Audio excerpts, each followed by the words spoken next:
Hoy ya está con nosotros también aquí en nuestra cabina de radio, Rubén Vargas, que es el presidente ejecutivo de Vida. Buenos días, Rubén, bienvenido. Rubén, ¿qué tal? Buenos Ricardo, días. Patricia, muy buenos días, como siempre un placer estar con ustedes. ¿Cómo marcha el trabajo de Vida? Bueno, estamos a toda máquina, hemos recibido el encargo del presidente de la República, del primer ministro, de sumarnos al esfuerzo de llevar desarrollo y de ejecutar una estrategia integral en el Valle de los Ríos Apurímac y Mantaro. El BRAE. En el BRAE, que es una zona complicada, muy compleja. complicada, difícil en efecto, e igual que el BRAE, también estamos actuando de manera simultánea en otros frentes como el Alto Huallaga, como Puno, como Pichispalcazu, Agüeytía, el Putumayo en Loreto, etcétera. Zonas con penetración alta del narcotráfico, pero también, por supuesto, de desarrollo de cada vez más áreas dedicadas al cultivo de coca. Y el trabajo de Vida, una parte del trabajo, una parte importante, es la erradicación de esos cultivos de coca. ¿Cómo va ese trabajo? En efecto, de Vida es la institución rectora en materia de lucha contra las drogas. Tenemos una estrategia que estamos ahora convirtiéndolo en política. Y esto tiene la razón para que podamos nosotros actuar de manera diferenciada en estos frentes que he mencionado, porque la estrategia tiene que ser diferente a la que se aplica en el Putumayo, que a la del Huallaga, la de Puno, a la del BRAE, etcétera. Entonces, estamos trabajando en una política, en un gran paraguas y a partir de allí en las estrategias específicas para cada uno de estos frentes. Y por supuesto, la erradicación es un componente absolutamente importante de la estrategia y de la política. La erradicación ha jugado un papel muy importante, por ejemplo, para la liberación del terrorismo y del narcotráfico en el Alto Huallaga. Recordemos que hace 20 años atrás en el Alto Huallaga habían 20.000 hectáreas de hoja de coca articuladas al narcotráfico. ¿Cuánto es lo que tenemos ahora según datos de Naciones Unidas? 1.600.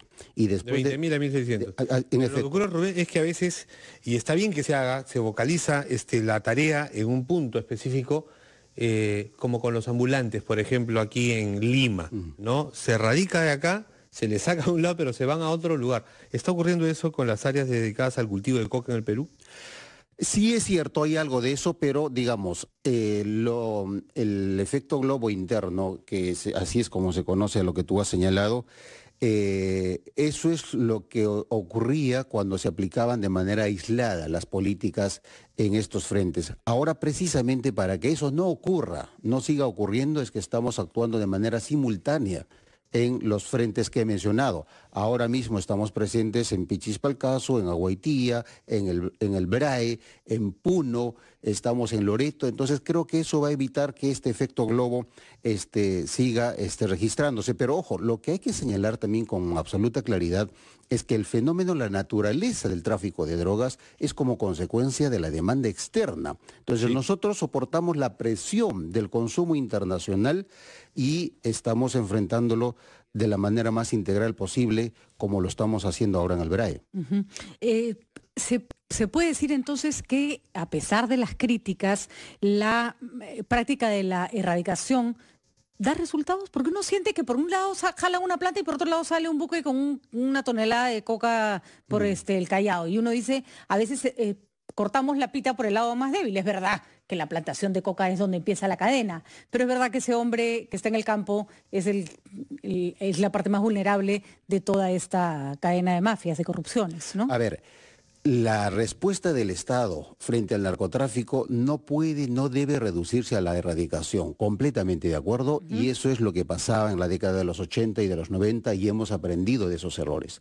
Tampoco la respuesta al narcotráfico no puede reducirse a acciones de desarrollo, tiene que ser una estrategia integral, como la que estamos intentando hacer en el BRAE. Y por supuesto que la erradicación, insisto, es un componente importante y a manera de ejemplo, que creo que va a graficar bien lo que pretendo decirles, es que Colombia dejó de erradicar 4 años durante el gobierno del presidente Santos y de 50.000 hectáreas de hoja de coca se disparó a cerca de 200.000. ¿Por qué ocurre eso? Porque se dejó de erradicar. No, pero ¿por qué se dejó de erradicar? Por decisión del gobierno.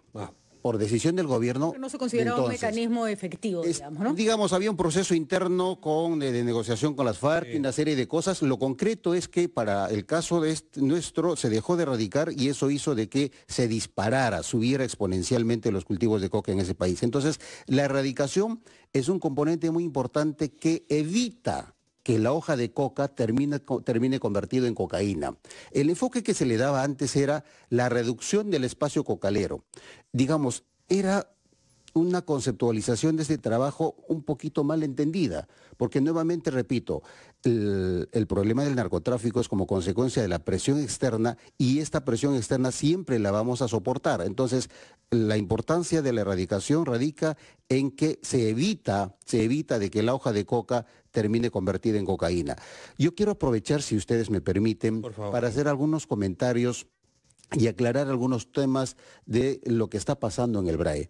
Hace poco hemos tenido una movilización importante de un sector de la organización cocalera y de un sector de municipios del BRAE, señalando su preocupación respecto al anuncio de la erradicación en esa parte del país, en el BRAE. Este anuncio lo ha hecho el presidente de la República, por cierto, en su mensaje del 28 de julio, y lo que tenemos que señalar es lo siguiente.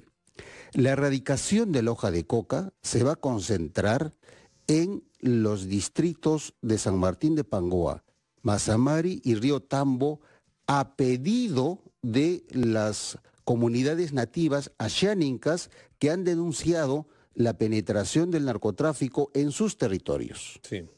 En la parte central del BRAE estamos en un proceso de diálogo con la FEPA-BRAE con dos ejes temáticos, el de la hoja de coca y el de desarrollo.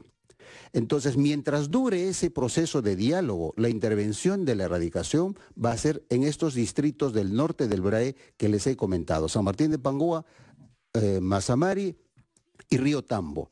Entonces, es importante mantener ese diálogo que nos va a permitir definir, por ejemplo, cuánta hoja de coca se consume a nivel nacional, de manera legal, por supuesto, para que a partir de allí podamos definir cuánto es lo que se puede producir de manera legal, de manera tradicional.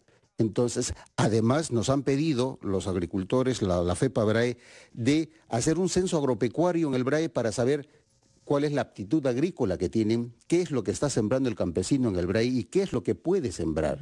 Eso también estamos realizando, entonces estamos con una agenda abierta de diálogo y yo invoco para que la organización, la FEPA-BRAE, supere sus problemas internos y nuevamente retomemos este proceso que ha comenzado en agosto del 2018. Muy bien, estuvo con nosotros entonces anunciando estas nuevas políticas de vida y sobre todo la necesidad de que la erradicación disminuya el problema del narcotráfico en nuestro país. Y que se resuelvan los problemas al interior de las organizaciones que son las que dialogan con de vida en el BRAE. Rubén Vargas, presidente ejecutivo de Vida, estuvo con nosotros. Vamos a escuchar nuestros titulares.